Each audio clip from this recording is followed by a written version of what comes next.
What will win in a drag race between the Porsche 911 Turbo S and the brand new Taycan Turbo GT and a tuned Porsche 911 Turbo S? The fastest Porsche battle you didn't know you needed? Check this video out.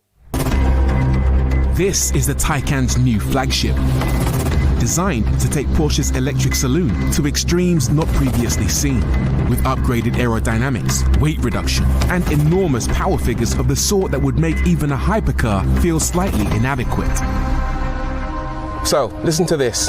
This car has, wait for it, 1100 horsepower and 1340 newton meters of torque. That's more than double the power you get in a 911 GT3 RS. And speaking of launch control, I suppose I better show you how fast it is. Be grateful, I am putting my body on the line here. Let's go. Oh, that's 60. Oh my goodness. The performance is absolutely nuts. It is just flying. The numbers on the dash don't even make sense. The Taycan Turbo GT is hands down the fastest accelerating Porsche of all time, reaching 0 to 62 in 2.2 seconds on road tyres without a 1-foot rollout. The Model S Plaid, for reference, will do it in 2.3, and what's more impressive is that it keeps pulling hard, reaching 125 miles an hour in 6.4 seconds, almost a full second quicker than the McLaren 750S. That is genuine supercar territory. I have driven some fast stuff in my life, but this is right up there, right up there. So how does Porsche actually achieve this level of performance? Well, not like its rivals at Tesla and Lucid by using 3 electric motors. The Taycan only needs 2.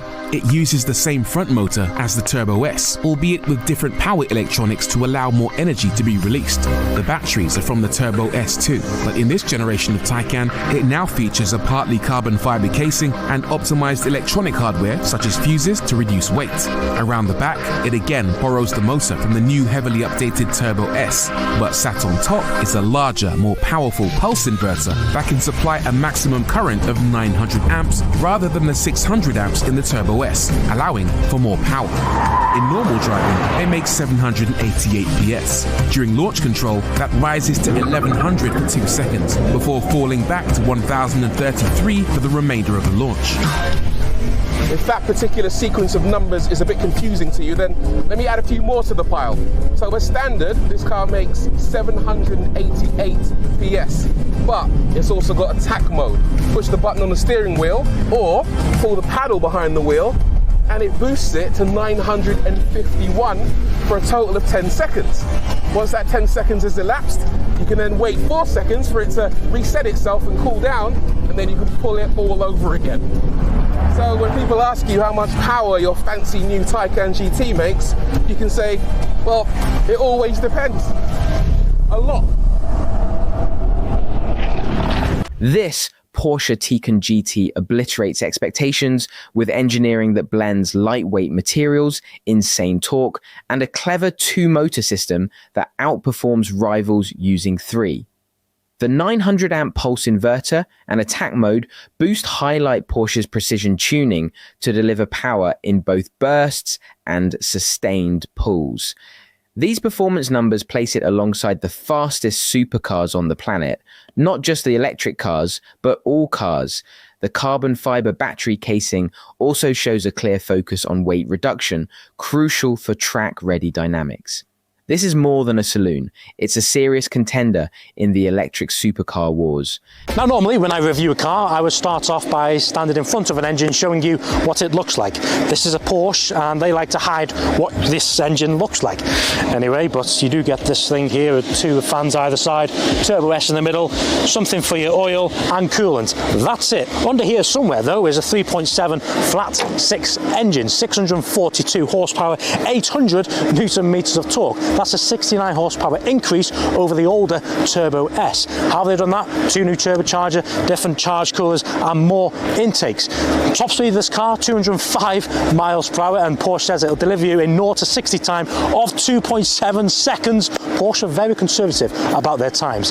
So let's see if they're right. Launch control activated, let's go.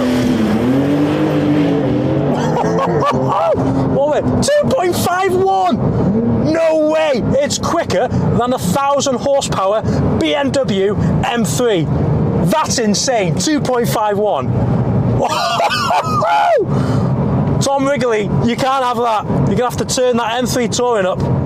Wow, that just... I'm lost for words. Porsche really did smash the rear design of this car, especially the light bar going throughout the curvature of the rear end. Porsche also gave the Turbo S an active rear spoiler, which contributes to a 15% increase in downforce over the previous generation. Can we please start the Turbo S up so we can hear it? And can we give it a rev? And if we put it in sport and try the same again?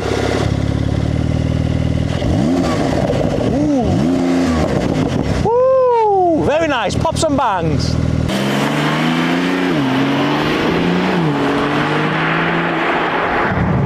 Okay, so on the road, where do I even start with a car like this? I'll tell you where I'm going to start. How it responds under any normal circumstance. How you're going to drive this for your day-to-day commute, because this is a daily friendly sport / supercar.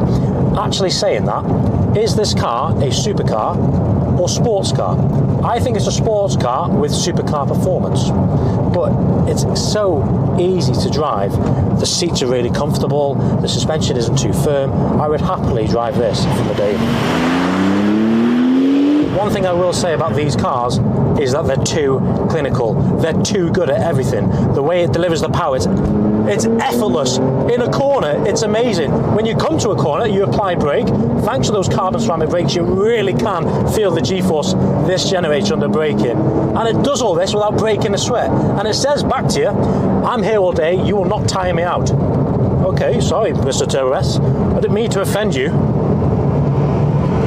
The engine really is superb as well. It's so pokey and torquey. Like, I'm going to put my foot down now, and this ray of power just comes over you and really does deliver you this unbelievable performance. It's so quick, this really is.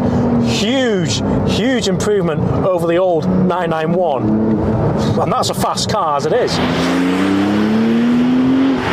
And then we come on to the sound of this car. I think it sounds better than the 991. Turbo S's in general are quite muted, especially from the outside. On the inside, it's got... You can definitely hear that flat 6 tone coming in, and these Turbo S's definitely do benefit from an upgraded exhaust, 100%. The car is just amazing to drive. The level of grip this generates, round this corner here, tuck it in, doesn't break a sweat. Thanks to an all-wheel drive system, 50% of the power, up to 50% of the power gets sent to the front wheels. So there's absolutely no way you're going to break traction in this Turbo S. This Porsche isn't just a sports car, it's a technological tour de force. The all-wheel drive system, splitting power 50-50 front to rear, means you can throw it into corners with insane confidence and never worry about traction loss. Combine that with carbon ceramic brakes that bite hard and feel reassuringly precise, and you get a car that's as composed on twisty back roads as it is on the track. What really stands out is how effortless it all feels. The power comes on smooth and instant, the chassis stays glued to the tarmac, and the whole experience is addictive. Porsche has raised the bar again, making something that feels more supercar than sports car in every sense. 3, 2, 1.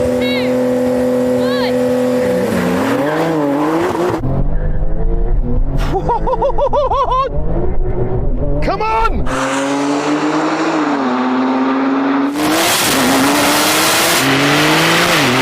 Standard Turbo S for the win! Where's Jamie? Come on!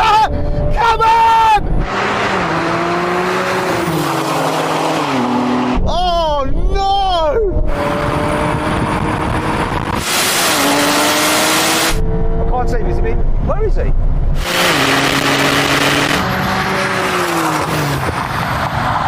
Oh no, Jamie! That's the team petrol. That's the team petrol. Right, that was really funny. I was like racing, and I thought I got off the line first, right? And then I saw Yanni come past me, and I was like, "Where's Jamie? Where's Jamie?" And I was looking behind me, thinking like your car had like gone wrong or something, Jamie. I couldn't see you because you're like diagonally across from me, ahead of Yanni, surely, yeah? You guys kind of got a little bit ahead, but then I got the power down, and then I come round both of you, and I took the win. Hey, listen, do you reckon you can go faster? The more heat I can get in these tyres, the more grip, the less wheel spin, the better it will change into second gear, and the more I'll beat you all by. Okay, I'll give you another go then. Let's do best 2 out of 3. Let's see if you can go even quicker, Jamie. Come on. What, am I just not going to talk? We're just not going to have any conversation with me? So what I thought happened is I messed up the launch slightly.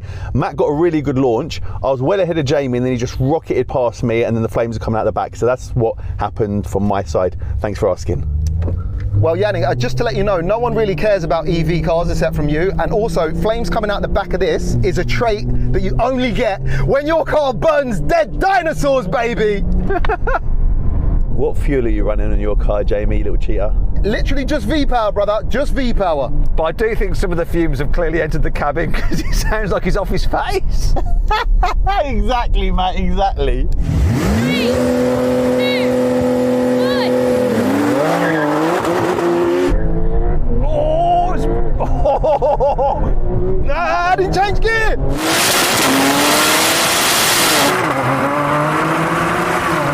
Oh, I've got him. Don't come past me now, come on.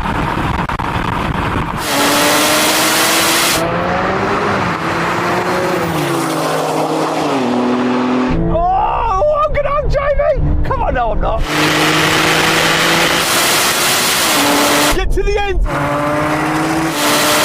Get to the end.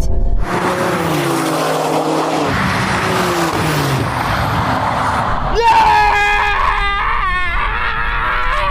No! And what, Jamie? Oh, bro, you are so lucky my car did not play ball there. I was running you down like a mad. Listen, I beat the stock Turbo S, and that's a win for a start like that, is all I'm saying. You got one. Evie got one because something went wrong with my car. Okay, and that's tuned cars for you, right? So how much was your build on that? So basically you could get to this same power level for 30 grand, but there's probably about 60 grand worth of mods in this car. Okay, so why, you've modded other things like your GT3 bonnet and stuff like that? Yeah, essentially carbon fibre kit, wheels, and things like that. Like money down the drain kind of stuff? Look cool when I pull up to the car meet kind of stuff. Okay, right, 1 each for you guys. I'm just a spectator at this. Apart from the first, I don't know, 50 metres maybe, I'm in it, but then it's all over. Best 2 out of 3, decided for you two. Remember when this was the daddy and he like killed everything? I remember the grey one we used to drive. Was it 911 HUL? That was the one that you killed. How many drag races in that car? Time moves on, doesn't it? 3, 2, 1. I didn't change gear. Jamie off the start. Forward! He's going to come flying past in a second. 2-1, forward!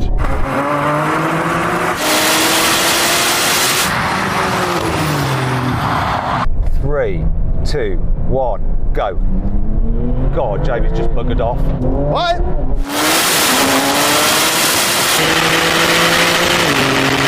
No messing around this time.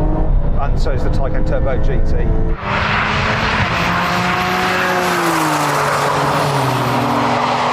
Petrol!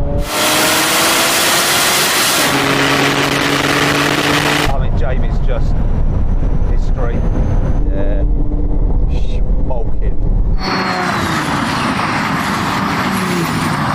That Turbo GT launch was a clinic in how to dominate a drag strip, building tyre temperature, flawless gear changes, and a killer race mentality.